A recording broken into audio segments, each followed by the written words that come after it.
Hai,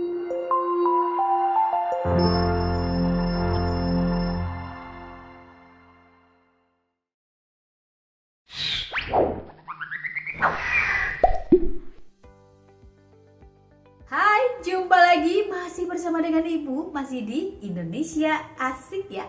Mengupas bahasa Indonesia secara mudah, menyenangkan dan tentunya asik. Masih membahas mengenai materi artikel, di video ini Ibu hanya akan mengulas kembali ya bagaimana materi sebelumnya dan kaitannya dengan materi yang hari ini.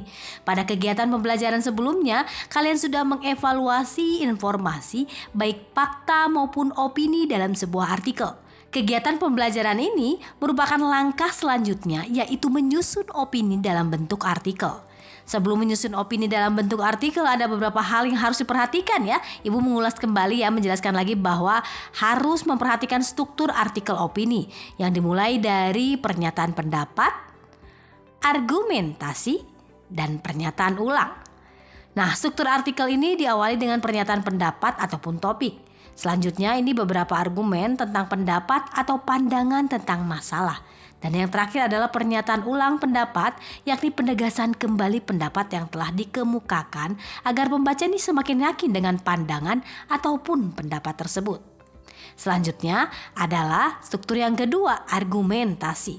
Bagian ini adalah paling penting dan harus kuat. Artinya, argumentasi harus didukung data aktual karena opini umumnya bersifat aktual yang berisi analisis subjektif terhadap suatu permasalahan. Selanjutnya, argumentasi juga harus konstruktif ya, di mana argumentasi yang dibangun ini harus konstruktif agar pesan dalam tulisan ini dapat diserap secara baik oleh pembaca. Kemudian harus memberikan solusi yang komprehensif. Dan yang terakhir adalah penggunaan bahasa. Kecenderungan pembaca teks artikel adalah membaca tulisan yang tidak terlalu panjang, mudah dibaca dan mudah dipahami. Oleh karena itu, pada saat membangun opini, gunakan bahasa yang komunikatif dan tidak bertele-tele, serta ringkas penyajiannya.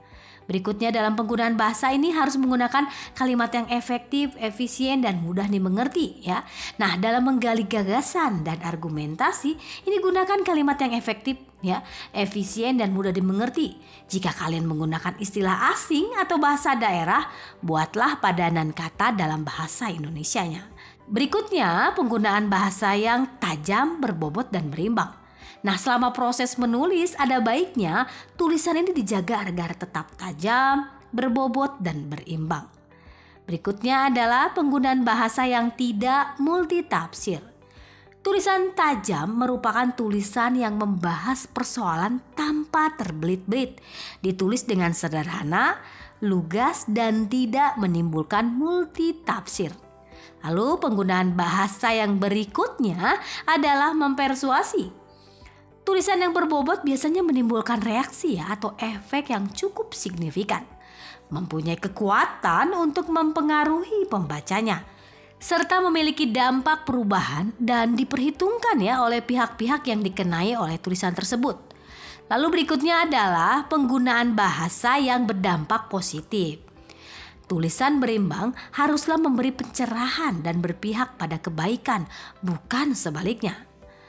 Oke, demikian penjelasan Ibu. Setelah mempelajari kegiatan pembelajaran ini, diharapkan kalian dapat menyusun artikel opini sesuai dengan fakta dan menulis artikel opini dengan kebahasaan yang baik dan benar, serta kreatif, terampil, dan semangat tentunya.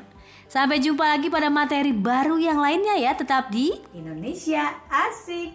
Bye.